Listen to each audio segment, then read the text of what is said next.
Guys, welcome to the Channel of Love study group. We're going to get on with reading our book, How to Raise Your Own Salary by Napoleon Hill. My eyesight has gone all blurry. Okay, perfect. Let's have a look. We're on chapter 8. So we've completed now Cultivate Creative Vision, chapter 7.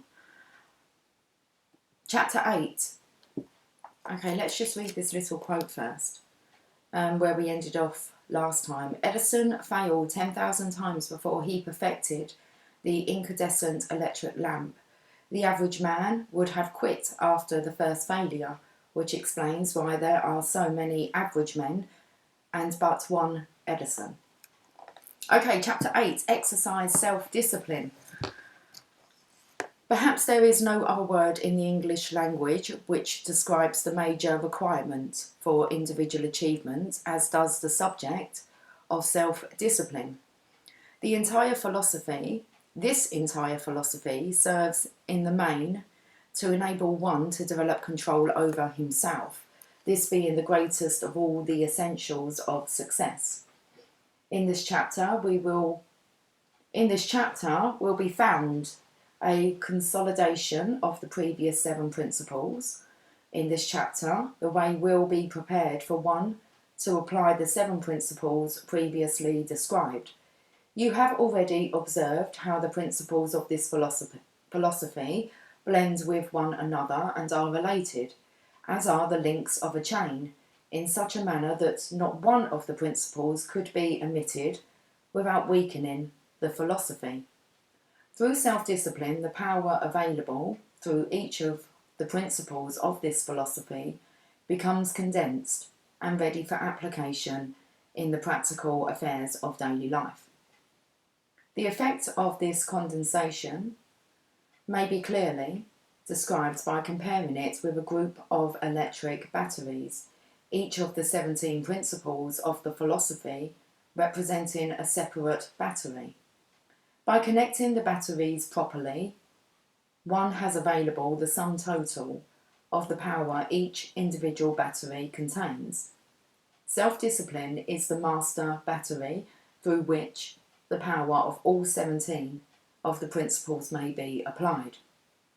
It is necessary for the student of this philosophy to catch the full significance of the relationship between self-discipline and the other principles of the philosophy in order that he may avail himself of the entire power that is available through the 17 principles, for the reason that self-discipline represents the bottleneck through which that power must pass.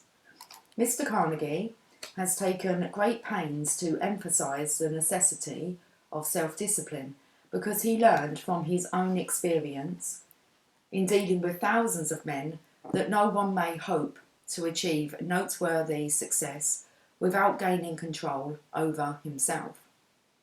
He learned from his own experience and from his observation of other people that when a man once takes possession of his own mind and begins to rely upon it, he has achieved a victory of the highest order, and one that places him within easy grasp of whatever he sets his heart and head upon.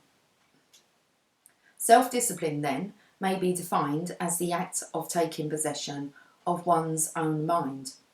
Self-discipline is something one cannot acquire as one learns the multiplication table, but it can be acquired through persistence by following the procedure outlined in this chapter. The price of self-discipline, therefore, is eternal vigilance and continuous effort in carrying out these instructions. In no other way can it be acquired, and it has no other bargaining price. One gets self-discipline through his own efforts, or he does not acquire it at all. Without self-discipline, an individual may be likened to a dry leaf that is blown hither and yon by the stray winds of circumstance, with not the slightest chance of coming within sight of anything that even remotely resembles personal success. Excuse me. Men who take possession of their own minds and use them may set their own price tag on themselves and make life pay what they ask. Those who fail to do so must take whatever life tosses out to them, and we need offer no evidence that this always is barely more than the mere necessities of life. In the private study of Andrew Carnegie, you will now be privileged to sit while he instructs his first students on the subject of self-discipline. Hill.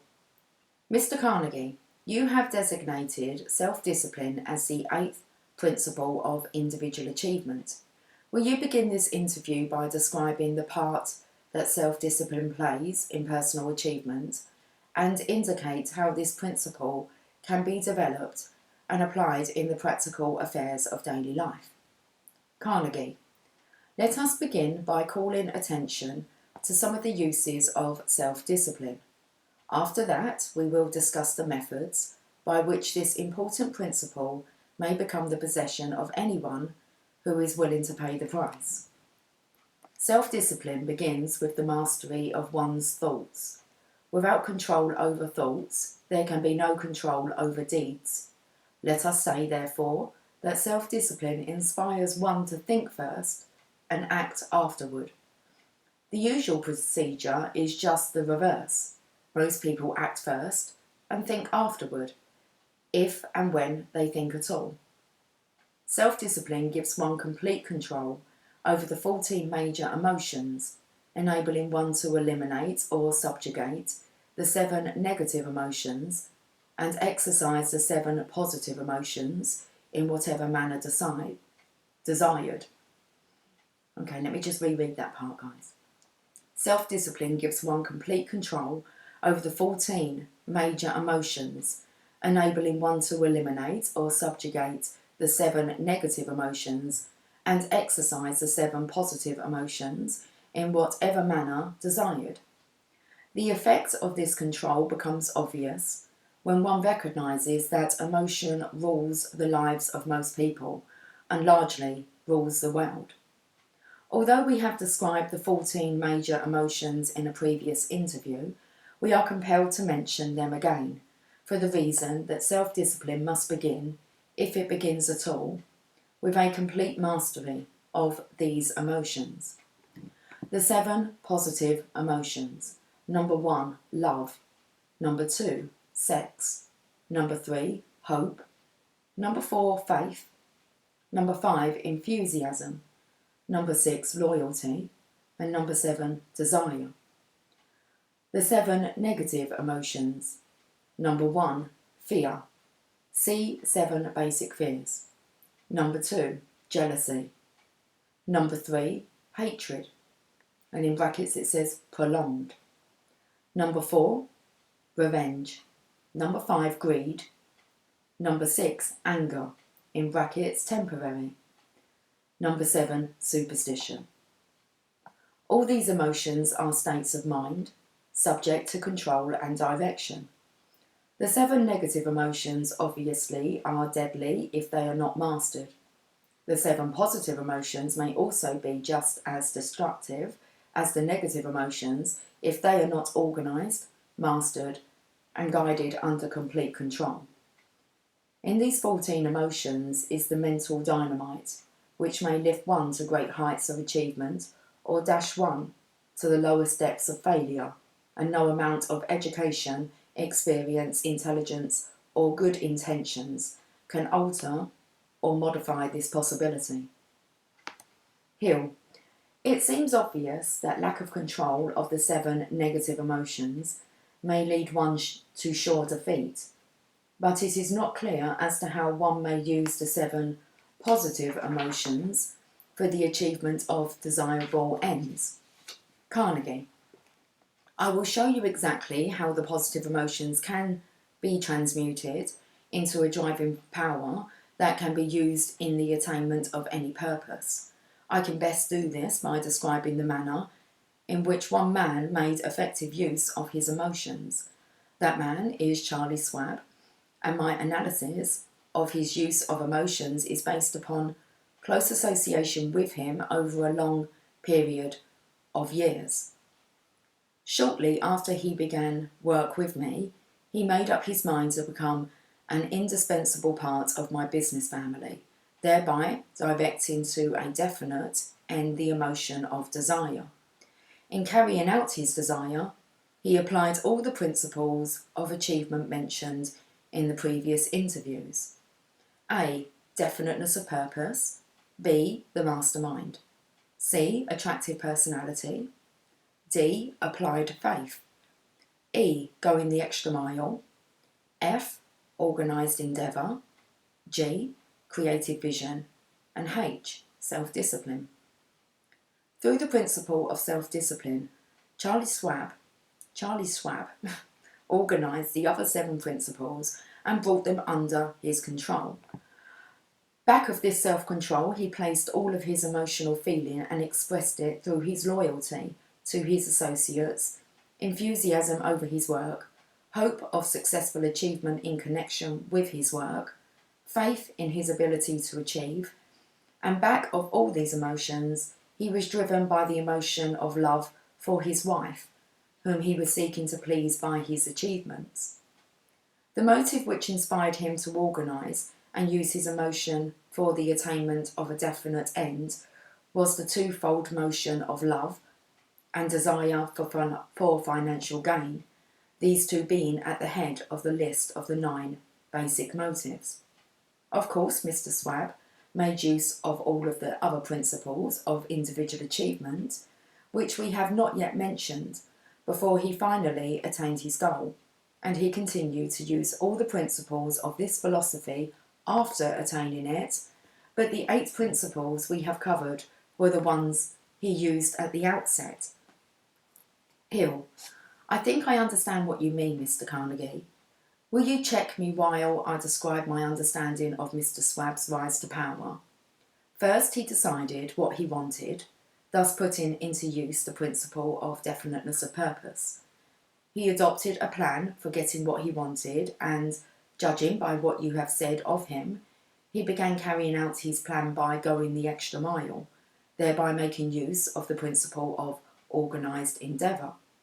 By working in harmony with you and his other associates, he made use of the mastermind principle. By his adoption of such a high aim, he showed that he understood and used the principle of creative vision and demonstrated also his understanding and application of the principle of applied faith. By the pleasing, harmonious manner in which he related himself to you and his other associates, he indicated his understanding and use of the principle of attractiveness of personality. By the intelligent manner in which he used all these principles, and by sticking persistently to his undertaking until he completed it, he demonstrated his understanding and use of self-discipline, through which he subordinated all his desires to the one sole purpose of making himself as indispensable part of your organisation. Back of all this endeavour were the 2 motives of love for his wife and his desire for financial achievement, through which he harnessed and used all his positive emotions for the attainment of a definite purpose. Now, does that about state the case? Carnegie: that was the procedure followed, and you will notice that his chances of success would have been lessened had he failed to use any of the principles mentioned. It was through a carefully planned application of all these principles that he attained success. The application required self-discipline of the highest order. If he had squandered any of his emotional power in any other direction whatsoever, the results might have been different. In fact, of which I am reminded by the experience of another man who started out to attain the same relationship in my organisation that Charlie Schwab successfully attained. This man had everything that Charlie had, as far as ability was concerned. In addition to this, he had a much better education, having graduated from one of the best-known colleges where he specialised in industrial chemistry. He made just as effective use of every one of the principles mentioned as Charlie did, with one lone exception, and that was the motive by which he was inspired. His motive was a desire for financial gain, not as a means of expressing love for his wife, but to feed his own vanity. He had a love for power, not as an expression of his pride of achievement, but as a means of lauding his authority over other people. Despite this weakness, he climbed steadily until he became an official member of my mastermind group. Then he took a tumble, through which he dashed his hopes and his opportunity to pieces by his arrogance and vanity. He was reduced in rank out of necessity for us to maintain harmony in our mastermind group, and wound up finally at the bottom of the ladder, right where he started. His demotion inflicted a wound to his vanity from which he never recovered. Woo! Right. She moved over. Hill, what was the man's greatest weakness, Mr. Carnegie? Carnegie, I can answer that in 3 words. Lack of self-discipline. If he had gained mastery over his feelings, he could have succeeded with much less effort than Charlie Swab put into this job, because he had more education and possessed every other attribute of success that Swab possessed. He failed to control and direct his positive emotions. When he saw himself slipping, he began to give way to many of the negative emotions, particularly to jealousy, fear, and hatred. He was jealous of those who had succeeded. He hated them because they had excelled him, and he feared everyone, particularly himself. No man is strong enough to succeed with such an array of enemies as is working against him. Hill, I judge from what you have said that personal power is something which has to be used with discretion, or it may turn out to be a curse instead of a blessing. Carnegie, I have always made it a part of my business philosophy to caution my associates against the dangers of indiscreet use of personal power, and especially those, through promotions, have been recently come into my possession of increased power. Newly acquired power is something like newly acquired riches.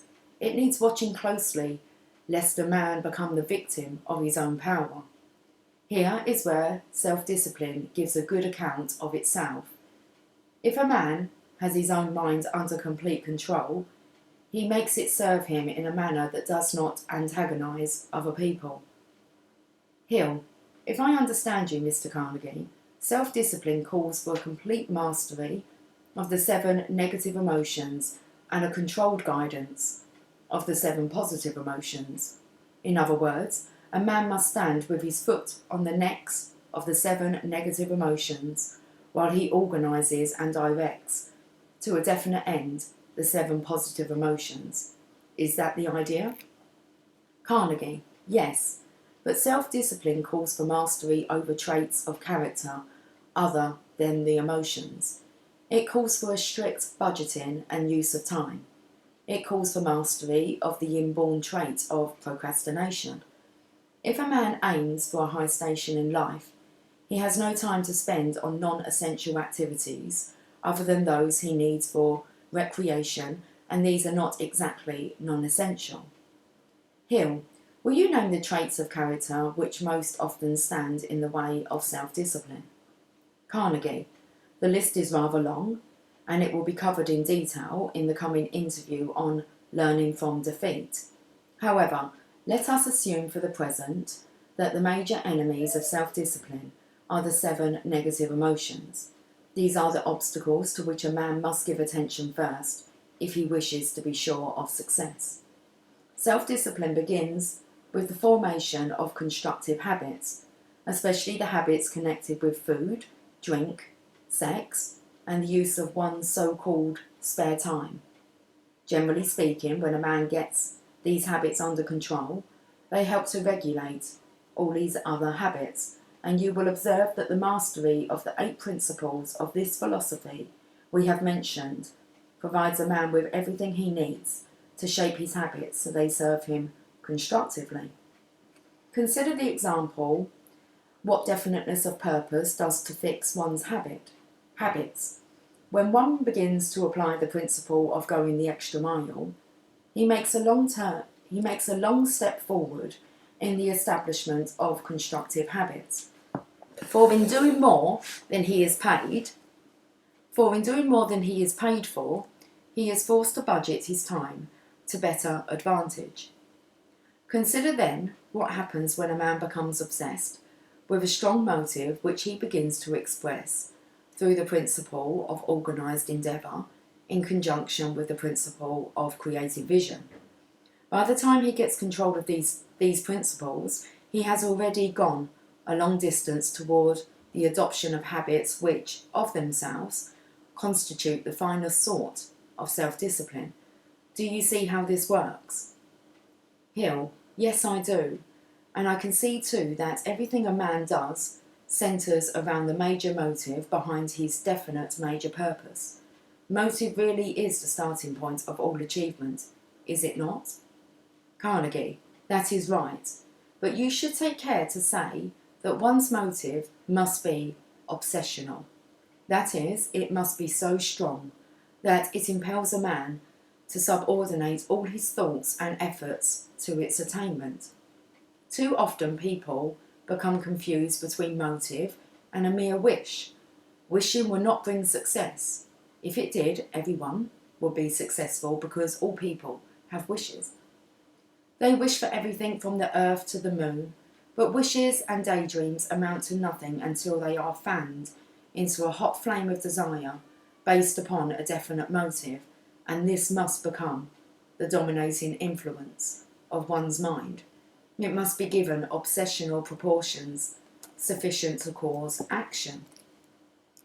Even a motive without organised endeavour behind it will be of no benefit, so I repeat what I have already suggested, that one should copy the 9 basic motives and place them in a prominent place where they can be seen daily. These motives, which serve as a driving force behind one's chosen major purpose, should be underscored and emphasised so they will not be overlooked. They should be included also in the written description of one's definite major purpose, as suggested in a previous interview. A definite purpose without an obsessional motive back of it is as useless as a locomotive without any steam in the boiler. Motive is the thing that gives power and action and persistence to one's plans. Hill: that reminds me to ask you, Mr. Carnegie, what is your motive in spending all this time coaching me to organise the philosophy of American achievement? You have more of the material riches than you need. You have recognition as the leading industrialist of the world. Your life has been a stupendous success, and as far as I can see, there is nothing you desire which you do not already possess. Carnegie: that is where you are wrong. I do not have everything I wish. It is true I have more material riches than I need, as is evidenced by the fact I am giving my money away as rapidly as I can do so safely.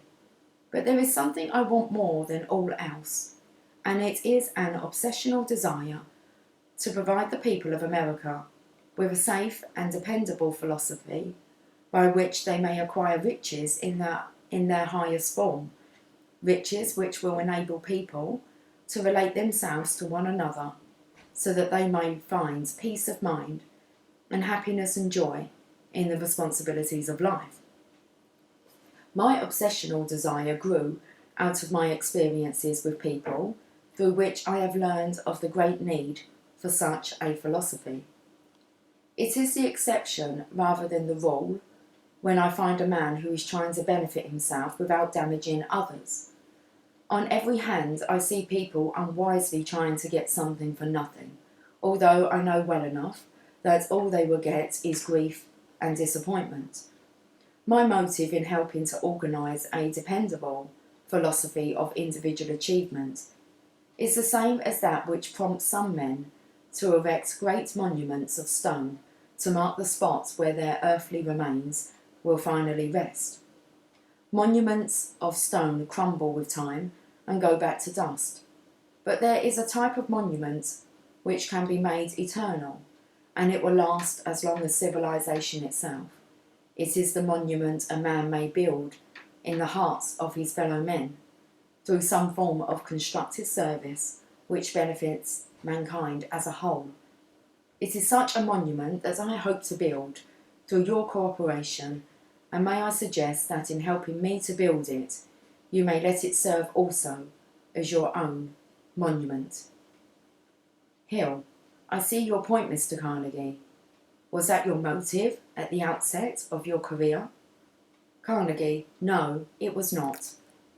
In the beginning, I was motivated by a desire for self-expression and a desire for financial influence, with which to make that expression widespread in its influence. But in carrying out my original motive, I happily hit upon a bigger and nobler motive, the motive of making men instead of making money. I caught the vision of that greater motive as the result of my having discovered, in the process of making money, the great need for better men. If civilization is to evolve to still higher standards of living, or hold even the gains it has made, men must be taught higher standards of human relationship than those which now prevail. And above all, they must learn that there are riches vastly greater than any represented by material things. The need for this wider vision is sufficient to challenge even the greatest of men. It was this challenge to which I responded when my obsessional motive became that of giving the people a sound philosophy of individual achievement. Hill, from all you have said, I deduce that self-discipline is largely a matter of the adoption of constructive habits. Carnegie, that is precisely the idea. That which a man is, that which he accomplishes, both his failures and his successes, are the results of his habits. Fortunately, habits are self-formed. They are under the control of the individual. The most important of these are the habits of thought. A man comes finally to resemble, in his deeds, the nature of his thought habits. When he gains control over his thought habits, he has gone a long way towards the attainment of self-discipline. Definite motives are the beginning of thought habits. It is not difficult for a man to keep his mind on the thing that serves as his greatest motive, especially if the motive becomes obsessional. Self-discipline without definiteness of motive is impossible. Moreover, it would be without value. I have seen fakirs in India who had such perfect self-discipline that they could sit all day long on the sharp points of nails driven through a board, but their discipline was useless because there was no constructive motive back of it. Hill, then self-discipline, in the sense that it is designated as one of the 17 principles of individual achievement, has reference to complete mastery of both one's thought habits and one's physical habits. Carnegie, self-discipline means exactly what the word implies, complete discipline over self. Now I must call your attention to the fact that self-discipline calls for a balancing of the emotions of the heart and the reasoning faculty of the mind, of the head. Let's reread. Now I must call your attention to the fact that self-discipline calls for a balancing of the emotions of the heart and the reasoning faculty of the head. That is, one must learn to respond to both his reason and his feelings according to the nature of each circumstance calling for his decisions. Sometimes it will be necessary for him to set aside his emotions entirely and allow his head to rule. In matters of love and sex, this ability becomes highly important.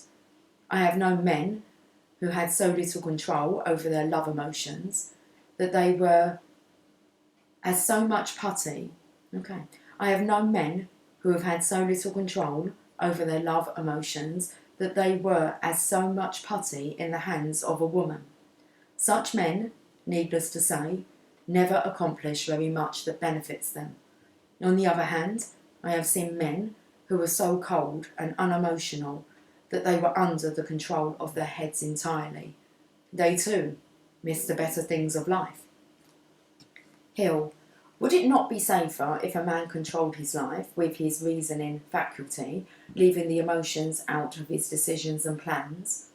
Carnegie, that would be very unwise, even if it were possible, for the reason that the emotions provide the driving power, the action force, which enables a man to put his head decisions into operation.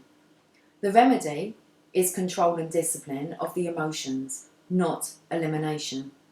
Moreover, it is very difficult to eliminate the great emotional nature of man, if in fact it is not impossible. The emotions of man are something like a river, in that their power can be dammed up and released in whatever proportions and whatever direction one desires, but they cannot be eliminated. Through self-discipline, a man can organise all his emotions and release them in a highly concentrated form as a means of attaining the object of his plans and purpose. The two most powerful emotions are love and sex.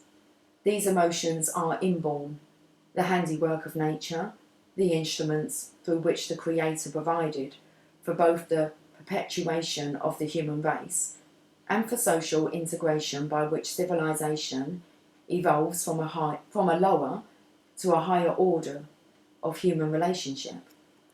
One would hardly wish to destroy so great a gift as the emotions, even if this were possible, for the reason that they represent man's greatest power. If you destroy hope and faith, what would you have left that would be of use to man? If you remove enthusiasm, loyalty, and the desire for achievement, you would still have left the faculty of reason, the head power. But what good would it be? There would be nothing left for the head to direct. Now let me call your attention to the astounding truth. The emotions of hope, faith, enthusiasm, loyalty, and desire are nothing but specialised applications of the inborn emotions of love and sex diverted or transmuted into different purposes. As a matter of fact, every human emotion outside of love and sex has its roots in these two natural inborn traits of man. If these two natural emotions were destroyed in a man, he would become as docile as an animal that has been desexed. He would have his reasoning faculty left, but what could he do with it? Hill, self-discipline then is the tool with which a man may harness and direct his inborn emotions in whatever direction he chooses. Carnegie, that is correct. And now I wish to call your attention to another astounding truth.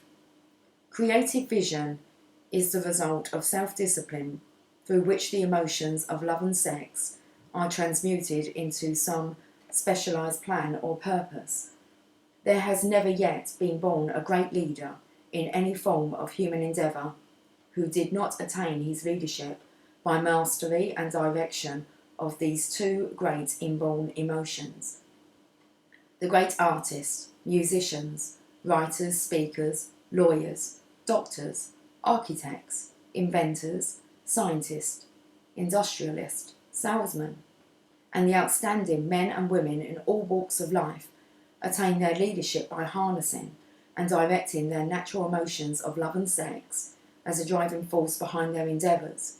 In most instances, the diversion of these emotions into specialised endeavour is done unconsciously as the result of a burning desire for achievement. In some instances, the transmutation is deliberate. Hill, then it is no disgrace for one to be born with great capacity for the emotions of love and sex. Carnegie, no. The disgrace comes from the abuse of these natural gifts of the Creator. The abuse is the result of ignorance, the lack of training as to the nature and potentialities of these great emotions. To say that the medium by which the Creator perpetuates the species is a disgrace is the same as saying that man himself is a disgrace, for there is but little left in man, except about $16 worth of chemical matter, if you remove from him the creative power of emotion. Hill, I get the impression that the most important application of self-discipline is that through which one takes possession of his sex emotion and transforms it into whatever form of endeavour he desires. Is that true? Carnegie. Yes, and I may add that when a man once acquires discipline over his sex emotion, he will find it easy to discipline himself in all other directions, and this for the reason that the emotion of sex reflects itself, either consciously or unconsciously, in practically everything a man does. Failure to gain control over the emotions of love and sex generally means failure to gain control over other traits. Take the case of Charles Dickens, for example. Early in life, he met with a great disappointment in love. Instead of allowing his unrequited love emotions to destroy him, he transmuted that driving force into a novel called David Copperfield, which brought him fame and fortune and led him into the creation of other literary works, which made him a master in this field. Abraham Lincoln was a mediocre lawyer who had failed dismally at everything he had undertaken until the deep wells of his emotion were opened wide by his great sorrow over the death of Anne Rutledge, the only woman he ever truly loved. He converted his sorrow into a public service that made him one of America's immortals. It is regrettable that none of his biographers caught the significance or made explanatory references to the tragedy which marked the turning point of the great statesman. Napoleon Bonaparte's creative genius as a military leader was largely an expression of his mastermind alliance with his first wife. Observe with profound significance that tragedy that overtook this man after his head overruled his heart, and he put his first wife aside in furtherance of the ambitions of his head. In your research, as you organise the philosophy of individual achievement, observe carefully, and you will discover that somewhere in the life of all great men will be found the influence of a woman. Observe too that whatever a man and a woman, observe too that wherever a man and a woman pull their emotions in a spirit of harmony for the attainment of a definite end, they become almost invincible against all forms of discouragement and temporary defeat. It is through man's harmonious alliance with woman that he comes into possession of his greatest spiritual power. Perhaps the Creator willed it so, but be that as it may, the fact remains that the world has record of no great man whose lives have not been definitely influenced through the emotions of love and sex. Let it be clearly understood that in speaking of sex, I have reference to that inborn creative emotion which gives man his creative ability, and not merely to the physical expression of that power. It is the wrong use and the burlesque connotations of this great emotion which have sometimes degraded it to the lowest levels. In this respect, man has degraded himself as no animal of the order lower in intelligence than man has done. Hill, from your analysis of the emotion of sex, I get the impression that this emotion may be either man's greatest asset or his greatest liability, according to his understanding and application of the emotion. Carnegie, you are exactly right in your assumption, and now I wish to call your attention to another significant fact. The emotion of sex, without the modifying emotion of love, as it is expressed in illicit sex relationships, is man's most dangerous influence. When these two great emotions are expressed jointly, they become a creative power which savours of a spiritual nature. Hill, then I take it from your remarks that the emotion of sex, without the modifying influence of the emotion of love, is purely a biological force that may be disastrous if it is not controlled. Carnegie, you have the idea, but let me tell you something about the method by which this emotion should be controlled. The kids are out of school. You hear them? Okay, we're going to stop the chapter there. I know where we ended up. I know where to carry on from. Okay, guys, let's leave today's study group session now. Okay, take care. Much love. Bye for now.